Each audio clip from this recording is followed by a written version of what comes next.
Welcome to the Bible Savvy Podcast, a weekly conversation about how to understand, enjoy, and apply God's Word. It's time to jump into a new passage from the Bible Savvy reading plan.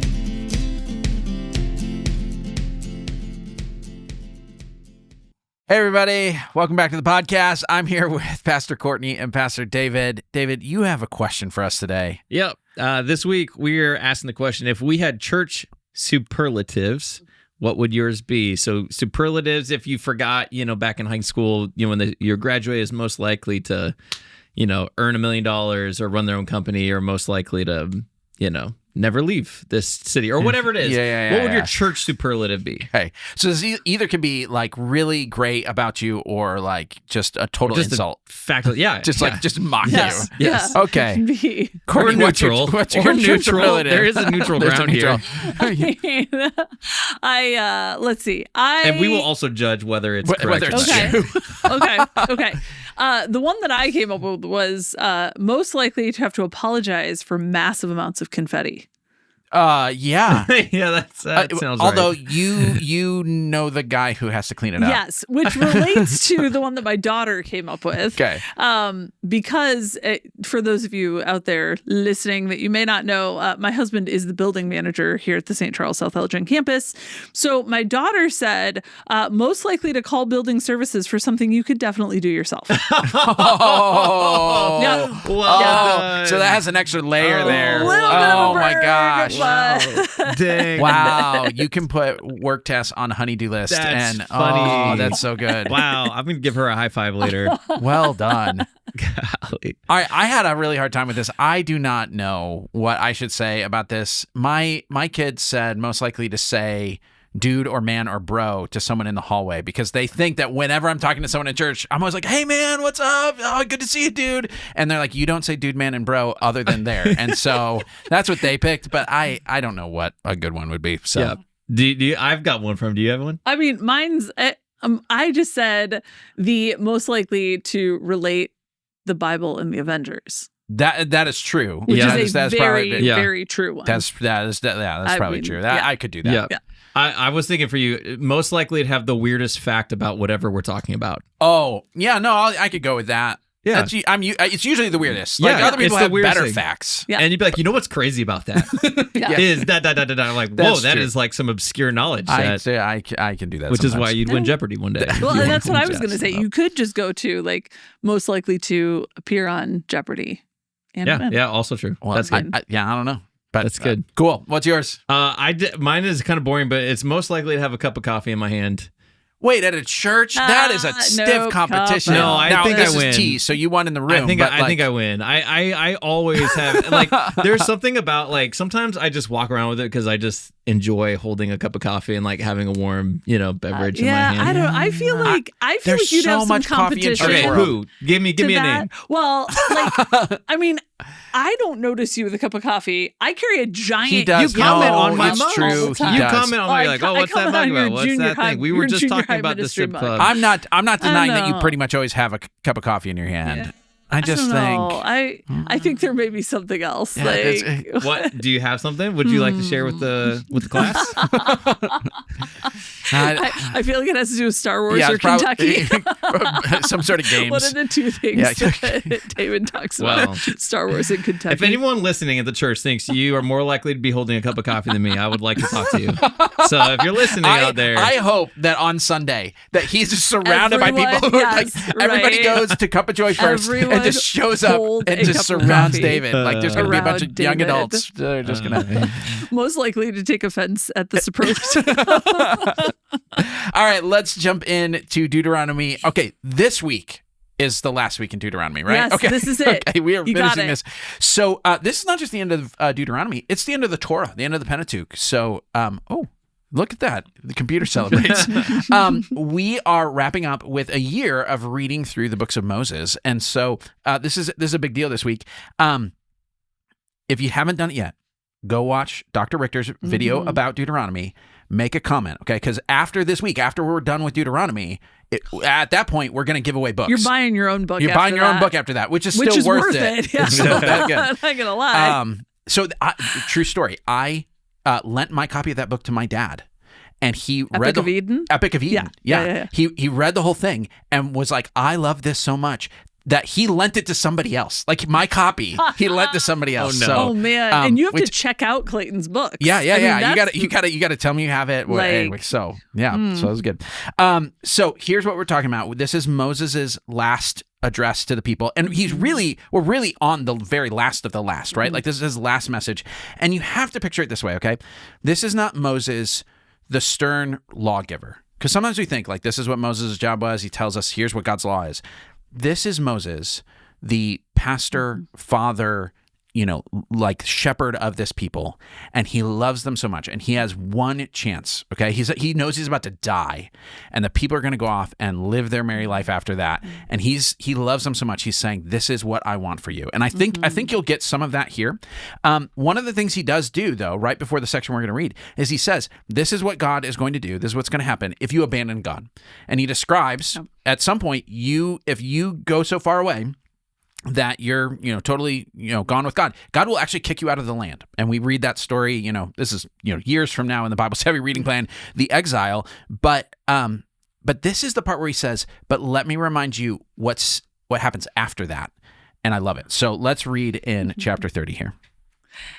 When all these blessings and curses I have set before you come on you, and you take them to heart wherever the Lord your God disperses you among the nations, and when you and your children return to the Lord your God and obey him with all your heart and with all your soul, according to everything I command you today, then the Lord your God will restore your fortunes and have compassion on you and gather you again from all the nations where he scattered you. Even if you have been banished to the most distant land under the heavens, from there the Lord your God will gather you and bring you back. He will bring you to the land that belonged to your ancestors, and you will take possession of it. He will make you more prosperous and numerous than your ancestors. The Lord your God will circumcise your hearts and the hearts of your descendants, so that you may love him with all your heart and with all your soul and live. The Lord your God will put all these curses on your enemies who hate and persecute you. You will again obey the Lord and follow all his commands I am giving you today. Then the Lord your God will make you most prosperous in all the work of your hands and in the fruit of your womb, the young of your livestock and the crops of your land. The Lord will again delight in you and make you prosperous, just as he delighted in your ancestors, if you obey the Lord your God and keep his commands and decrees that are written in this book of the law, and turn to the Lord your God with all your heart and with all your soul. Now, what I am commanding you today is not too difficult for you or beyond your reach.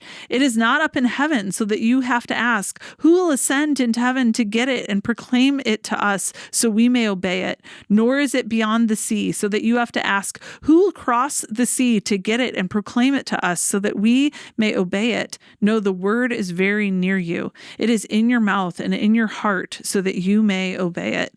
See, I set before you today life and prosperity, death and destruction. For I command you today to love the Lord your God, to walk in obedience to him, and to keep his commands, decrees, and laws. Then you will live and increase, and the Lord your God will bless you in the land you are entering to possess. But if your heart turns away and you are not obedient, and if you are drawn away to bow down to other gods and worship them, I declare to you this day that you will certainly be destroyed. You will not live long in the land you are crossing the Jordan to enter and possess.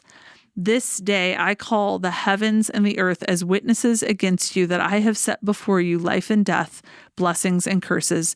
Now choose life so that you and your children may live, and that you may love the Lord your God, listen to his voice, and hold fast to him.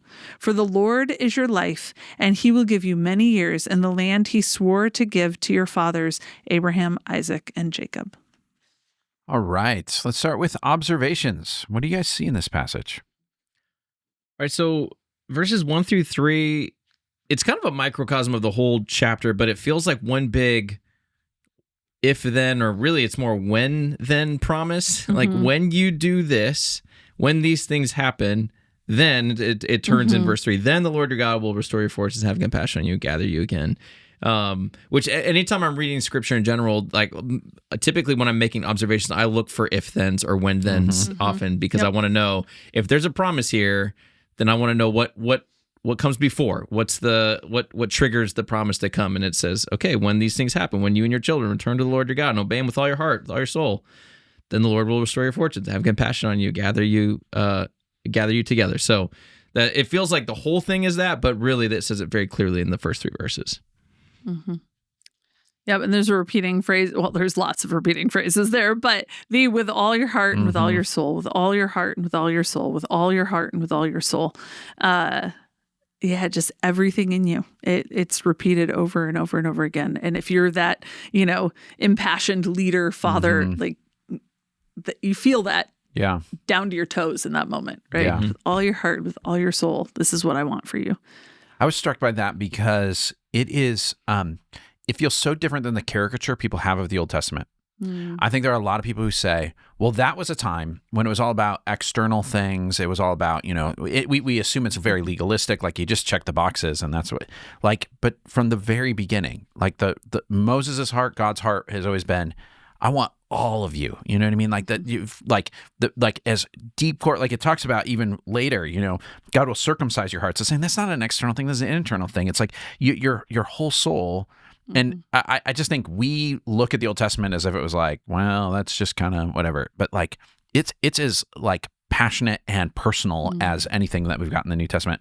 My observation is that part where it says, if I've banished you to the most distant land under the heavens, from there I will gather you and bring you back. I love that because it's like, it doesn't matter. It's like one of those kids' books where it's like, my love will follow you wherever you go. Yeah. And now, of course, he's banished them. You know what I mean? Like there's a real discipline there. But like to say that there is no place too far. And we get those Psalms that are like, where can I go to get away from God? Nowhere. Like he'll find you anywhere. But what came to mind was the prodigal son, right? Like it specifically says he goes to a far country. And there are some overtones in the prodigal son about the exile of Israel in that story. But this is that thing. It doesn't matter how far God's people go.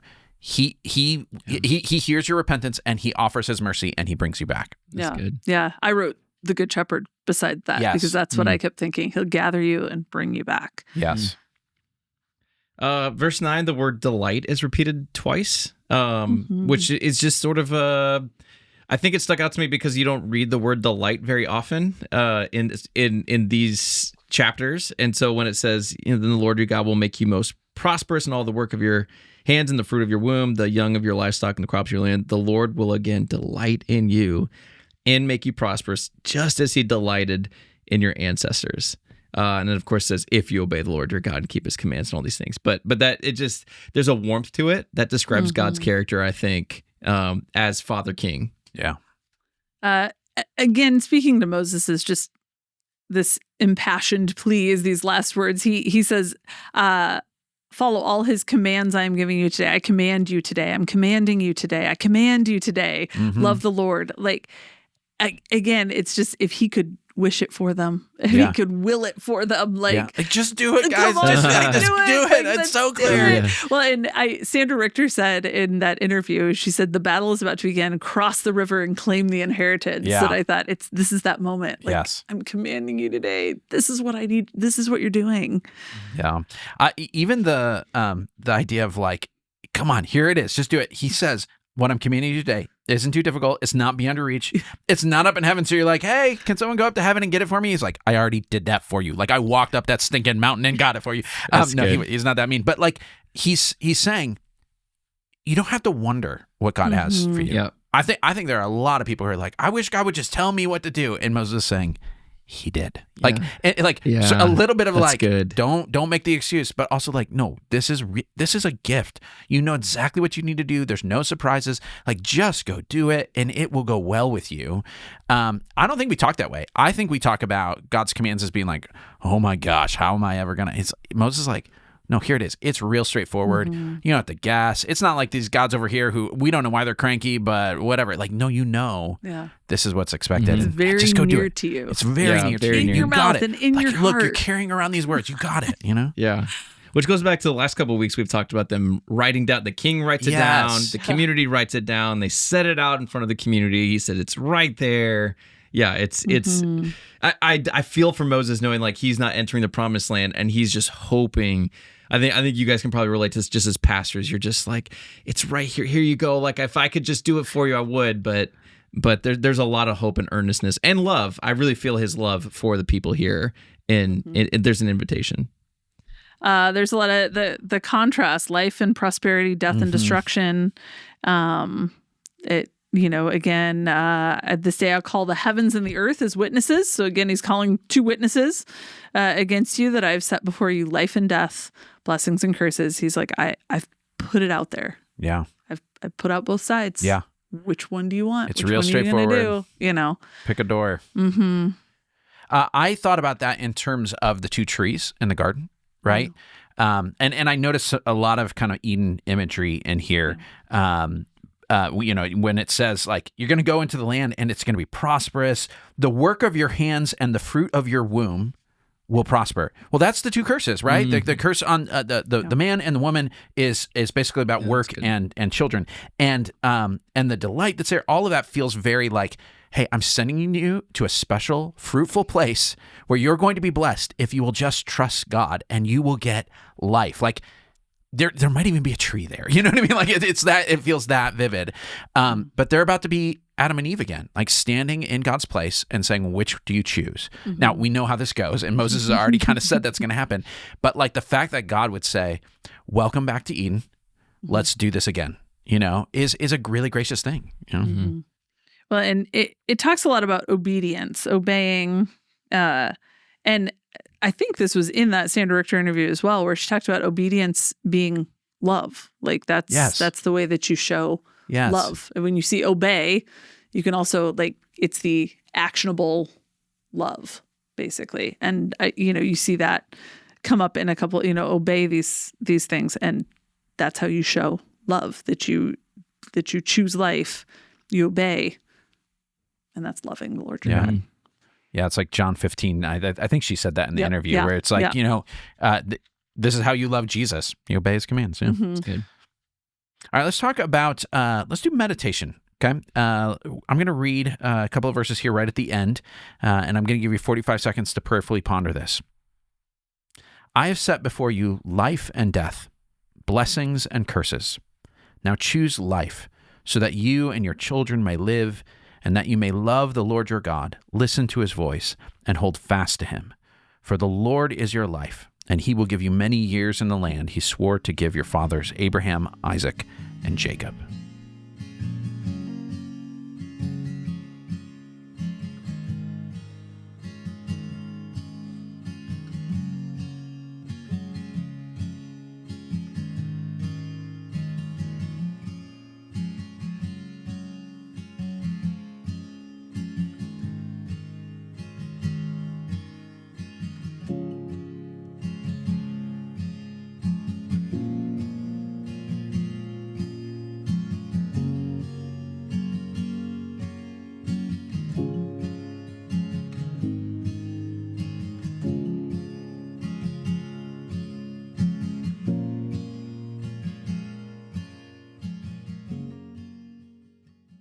All right, let's talk about message. How would you sum this up in a principle? I took it straight out of the passage. I just said choose life. Pretty simple. Yeah. He sets it before you. Choose life. All right, I got nervous there because I was like, dang it, I should have gone first again. But I was going to claim first because I knew I had such a simple, you were quick on the trigger. Fruit. I was like, I'm taking this one. So my message I'm taking from verse 20, just straight from what he said, that just says, love the Lord, listen to his voice, and hold fast to him. Thought that was very clear. That's good. My message is obedience is life. Obedience is life. That's where it is. Mm-hmm. How would you apply this? What do we do in light of this? Well, then we mash them up and we come up with an application, because my application, I thought, okay, so how does he say you choose life, right? Yeah. You obey, which is how you show love. And in verse 16, it says you walk in obedience. And that's really a keep moving thing. It's, there's that old, I wasn't really into Christian music because I didn't really grow up in that culture, but there's that "Love is a Verb" song, right? Like, Yeah. right? That's a song, right? Yeah, DC okay, Talk. that's Yeah. what I thought. Yeah. Okay, so like I may be making a wrong Yeah, reference there's here. a John Mayer song, but this is the DC Talk Yeah. song we're talking about. That's funny. I know the Bible. I don't know Christian music. But the idea that there's more to, like, love is walking in obedience. It's continuing to make that choice to move forward in obedience. And it specifically says, and keep his commands. And so my application was really like, where am I doing that? Really take that, assessment of, am I walking in obedience? Am I showing love? Or am I just saying like, oh man, you stand in worship and yeah, there's some activity to that. But I think there's something to saying like, I'm going to choose life. I'm going to daily walk this out in a way that shows that I am choosing life. I'm going to make choices that are in obedience to what God would have for me. I'm going to keep his commands. I'm going to, walk this out in a way. I'm going to walk in obedience. I'm going to keep his commands. And that's how you experience those blessings and curses, right? I'm going to listen to his voice. I'm going to hold fast to him. Like, it gives it in here. And those feel kind of generic sometimes, but when you really put some thought into them, what does my day look like? How am I choosing life? It will change the way that you go throughout your day. All right, so my message was love the Lord, listen to his voice, and hold fast to him. So my application is to trust God's if-then promises, or you could say when-then promises. But I read that as saying, hey, if you love the Lord, if you listen to his voice, you hold fast to him, you're going to find life. And I think that's an easy way of looking at scripture in general. Like, if you love the Lord, and like you said, love is not just like an emotional thing. Like there's an action component. There's an obedience. If you listen to his voice, and his voices and his words have been expressed to us in scripture, they're confirmed in here through our community, through prayer, and you hold fast to him, which to me sounds like when you're going through suffering and you're going through hard things and you're clinging to the Lord, you're going to find life, and not just life here, but life everlasting. And so just trusting that if God made a promise, he's going to keep it.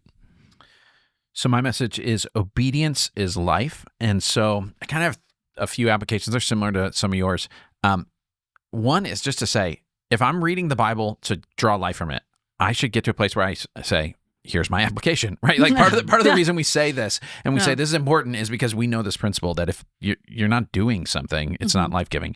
The other part of it, though, is imagining the true outcomes, right? So part of getting motivation for something is saying, where is this going to go? And when I say, I know I need to do something, it might be a difficult thing. It might be something I don't find comes naturally to me. If I think ahead and say, no, on the other side of this is Eden, right? Like on the other side of this is something beautiful, something life-giving. I'm more likely to say, oh, that's worth doing, right? That apologizing to somebody, it sounds awful. It's going to be, I got to say things and it's going to be messy and it's probably going to be a long time and someone's going to cry and whatever, like all of these things. No, on the other side of that is closeness of a relationship. On the other side of that is the relief of guilt, all of those things, right? That's where wholeness is. So thinking about my obedience not as just a thing I got to do, but as the pathway into the promised land, the good life, and to even just tell myself, right? There's a little bit of self-talk that says, look, this isn't what I'm being invited into as a follower of Jesus is not drudgery. Like it's joy. Like it's hard work, but it's joy. It's good. It's going to fill you up. And so some of it's an attitude thing, but some of it's also very concrete, saying, this is what I'm going to do. And I'm going to think about this in a way that says, that's going to someplace that's going to give me life. Thanks for hanging out with us. Join us again next Monday for a new episode where we'll be looking at another passage from the Bible Savvy reading schedule. And in the meantime, if you're not following along with the reading plan, check out BibleSavvy.com. Also, you can subscribe and leave a review on whatever platform you're listening or watching on. You can find us on YouTube or wherever you listen to podcasts. Email us your questions or suggestions at podcast@BibleSavvy.com. Lastly, tell your friends, and we'll talk to you next week.